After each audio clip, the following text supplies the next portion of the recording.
Protein is becoming one of the most expensive parts of feeding a family. Meat prices have nearly doubled in the last 2 years in some places. Eggs, beans, even basic groceries keep climbing.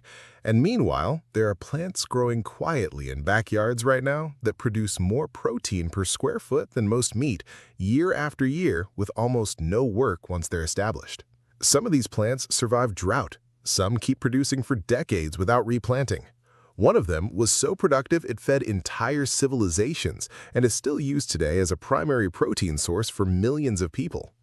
And one, number 3 on this list, honestly made me feel a little stupid for not planting it sooner. Stay for that one. We're counting down from 5. Before we get into the plants, the protein context matters. Most people assume plants can't compete with meat for protein, but some of these plants hit 25 to 35 grams of protein per 100 grams dry weight, while producing for years after a single planting. If this kind of practical backyard food system interests you, subscribe. No fluff, just systems that actually work. Number 5, and this one sets the tone for the whole list. There's a bean that was a staple crop for indigenous communities across the American Southwest for centuries. It produces in conditions that would kill most other legumes, and almost nobody in mainstream gardening talks about it. Tepary beans. Tepary beans contain roughly 23 to 24 grams of protein per 100 grams dry weight. That's comparable to black beans and pinto beans, but the difference is in where they'll grow. Tepary beans are native to the Sonoran Desert. They were bred over generations to thrive in heat, drought, and poor soil. They need almost no irrigation once established. In a summer that kills everything else in your garden, tepary beans are still producing. They're also high in resistant starch, which feeds gut bacteria and slows blood sugar spikes, and have one of the lowest glycemic indexes of any legume. That's not a small detail if you're growing food for long-term family nutrition rather than just calories. They fix nitrogen in the soil as they grow, meaning they're actively improving the ground beneath them while they produce food, a crop that feeds you and feeds your soil simultaneously. How to grow them? Direct sow after last frost in full sun. They want hot, dry conditions. They actually perform worse in wet, humid climates, so if you're in the Pacific Northwest, this might not be your plant. If you're in the Southwest, the South, or anywhere with dry, hot summers, Texas, Arizona, New Mexico, inland California, this is one of the most reliable crops you can put in the ground. Space them 8 to 10 inches apart. Minimal water once established. Harvest when pods turn dry and papery on the plant. Save seeds from every crop. They store for years. Number 4. Most people know collard greens. You plant them in spring, harvest through the season, and they're done. What most people don't know is there's a perennial version, a tree form, that grows up to 6 feet tall. One planting can feed you for 2 decades and produces edible leaves continuously without replanting. Tree collards. Tree collards contain around 4 to 5 grams of protein per 100 grams fresh weight. That sounds modest until you factor in the continuous production. A single established tree collard plant produces harvestable leaves 12 months of the year in mild climates, zones 8 through 10, and 10 months in zones 6 and 7 with minimal frost protection. Over a full year, one plant can produce more total protein than most people realize because you're harvesting from it constantly rather than in a single seasonal window. They're also exceptionally high in calcium, vitamin C, and vitamin K. The leaf profile is genuinely impressive nutritionally, not just protein, but a complete micronutrient delivery with every harvest. And here's the practical detail that most people miss. Tree collards don't grow from seed reliably. They propagate from cuttings. Take a 6 to 8 inch cutting from a mature plant, strip the lower leaves, place it in moist soil, and it roots within 2 to 3 weeks. One plant becomes 5, 5 becomes 25. The propagation is almost embarrassingly easy once you have a source plant. In terms of growing conditions, tree collards prefer mild climates. They don't tolerate hard freezes well, though they can handle light frost. In zones 6 and 7, a cold frame or frost cloth through the hardest weeks of winter is usually enough to keep them going. In zones 8 through 10, no protection needed. They'll grow year-round without intervention. Harvest outer leaves regularly. This encourages new growth and keeps the plant productive, rather than becoming woody and less useful at the top. Number 3. This is the one. A plant where every single part is edible. Leaves, flowers, pods, seeds, and roots. It produces protein across every part of the plant simultaneously. The seeds contain up to 37 grams of protein per 100 grams dry weight. That's higher than most cuts of meat. And when I say I felt stupid for not planting this sooner, I mean it. Winged beans. 37 grams of protein per 100 grams dry weight in the seeds. The leaves, eaten like spinach, contain around 5 to 7 grams per 100 grams fresh.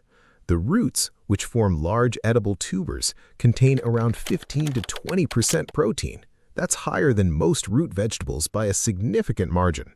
There is no other plant on this list, or arguably in backyard gardening generally, that produces protein across this many harvest points simultaneously. NASA studied winged beans in the 1970s as a potential complete food source for long-duration space missions.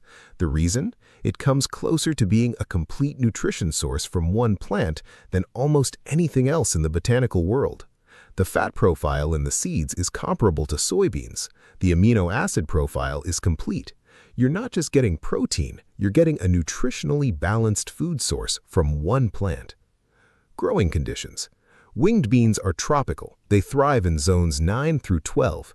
If you're in Florida, Hawaii, coastal California, southern Texas, or the Gulf Coast, this plant will perform exceptionally for you. In zones 7 and 8, grow them as annuals in the warmest months. They're fast-growing vines that need a trellis. They'll climb 6 to 12 feet.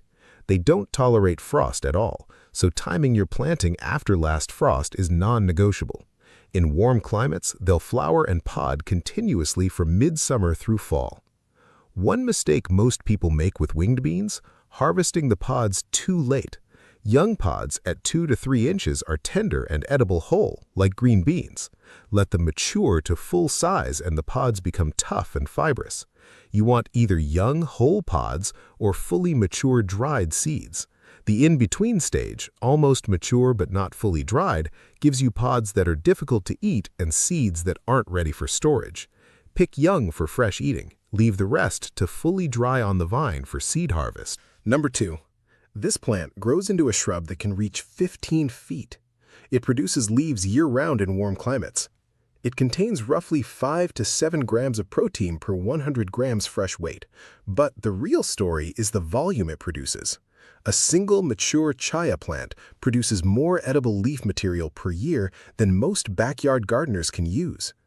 And it has been a primary protein and nutrition source for Mayan communities in Mexico and Central America for centuries. Chaya. Beyond protein, chaya is one of the most nutritionally dense leafy plants identified in agricultural research. It contains 3 times more iron than spinach, more calcium per gram than milk, more vitamin C than most citrus, and the protein quality, the amino acid composition, is considered superior to most other leafy greens. The University of Florida conducted studies on chaya as a potential solution to malnutrition in tropical regions. The results were significant enough that it's been actively introduced to food security programs across Central America and parts of Africa. Critical point: chaya leaves must be cooked before eating. Raw chaya contains hydrocyanic glycosides, compounds that are toxic if consumed in significant quantities raw. Boiling for at least 5 minutes neutralizes them completely. This is not optional. Raw chaya is not a salad green. Cooked chaya is safe, nutritious, and genuinely good. It tastes similar to spinach with a slightly richer flavor. Every traditional use of chaya involves cooking. Follow that same practice. Growing chaya. It propagates from stem cuttings, not seeds. Take a cutting 12 to 18 inches long from a mature plant, let it dry in the shade for a few days to callus the cut end, then plant directly into soil. It roots easily. In zones 9 through 11, it grows year-round and can be harvested continuously. In zones 7 and 8, it dies back in winter and regrows from the roots in spring. Even in those cooler zones, a single growing season produces more leaf material than most people can process. It's fast, it's aggressive, and once established, it requires almost no maintenance. One more thing about chaya that's worth mentioning. It's essentially pest-free. I've grown it for 2 seasons and I've never had a pest problem on it. The same compounds that make raw leaves mildly toxic to humans make the plant unattractive to most insects and browsing animals. You're growing a high-protein, high-nutrition perennial shrub that needs no pesticides because nature already built in its own defense system. Number 1. This is a tree that produces edible leaves with 9 grams of protein per 100 grams fresh weight. That's higher than eggs. It also contains 7 times more vitamin C than oranges, 4 times more calcium than milk, 3 times more potassium than bananas, and twice the protein of yogurt. It grows in poor soil, it tolerates drought, it can reach 10 feet in its first year, and every part of it, leaves, pods, seeds, flowers, and roots, is edible or useful. Moringa. The protein quality of moringa leaves is where it really separates from other plant sources. It contains all 9 essential amino acids, the ones the human body cannot produce on its own. Most plant proteins are incomplete. Moringa is complete. That puts it in the same protein quality category as animal products, which is exceptionally rare for a plant. For anyone trying to reduce dependence on expensive meat while maintaining protein quality, this is the most direct replacement available in a backyard setting. Moringa grows as a tree in zones 9 through 11. It doesn't tolerate frost and will die back to the roots if temperatures drop below freezing. But here's what makes it viable for cooler zones that most content doesn't explain. In zones 7 and 8, grow moringa as a cut-and-come-again perennial. Hard prune it to the ground before first frost. Mulch the root zone heavily. It regrows from the root crown each spring. That aggressive pruning actually improves leaf production. Young leaf growth on moringa contains higher nutrient concentration than older mature leaves, so cutting it back isn't a setback, it's part of the system. In warm climates, zones 9 through 11, moringa grows year-round and can reach 25 to 30 feet if left unpruned. For backyard use, keep it pruned to 6 to 8 feet. That height keeps leaves within reach for harvesting and keeps the tree producing the densest, most nutritious growth. An unpruned moringa becomes a tree you can't harvest efficiently. A regularly pruned moringa becomes a continuous leaf-producing machine at accessible height. Moringa propagates from both seeds and cuttings. Seeds germinate readily in warm soil, direct sow after last frost in full sun. Cuttings from mature wood root well and produce faster than seed-grown plants. If you're in a warm climate and want results this season, source a cutting if you can find one. If you're starting from seed, sow directly into your final location rather than starting in containers. Moringa has a deep taproot that doesn't transplant well. Direct sow and let it establish where it's going to grow. The leaf powder. This is where moringa becomes practical for people who can't use fresh leaves fast enough. Harvest moringa leaves, dry them in shade, not direct sun, which degrades nutrients, and grind them into a fine green powder. That powder stores for months and can be added to smoothies, soups, eggs, or any dish without changing the flavor significantly. A tablespoon of moringa powder delivers roughly 3 to 4 grams of protein plus significant micronutrients. It's essentially a homegrown superfood supplement that costs nothing to produce once the tree is established. The one mistake that cuts across almost all of these plants: impatience in the establishment phase. Every perennial on this list, tree collards, chaya, moringa, performs modestly in year 1 and significantly better from year 2 onward. The gardeners who plant these and give up after 1 season because production seems low are making the most expensive mistake in backyard food growing. They're trading 20 years of production for 1 underwhelming season. Give them the establishment year. The system pays back in years 2 through 20.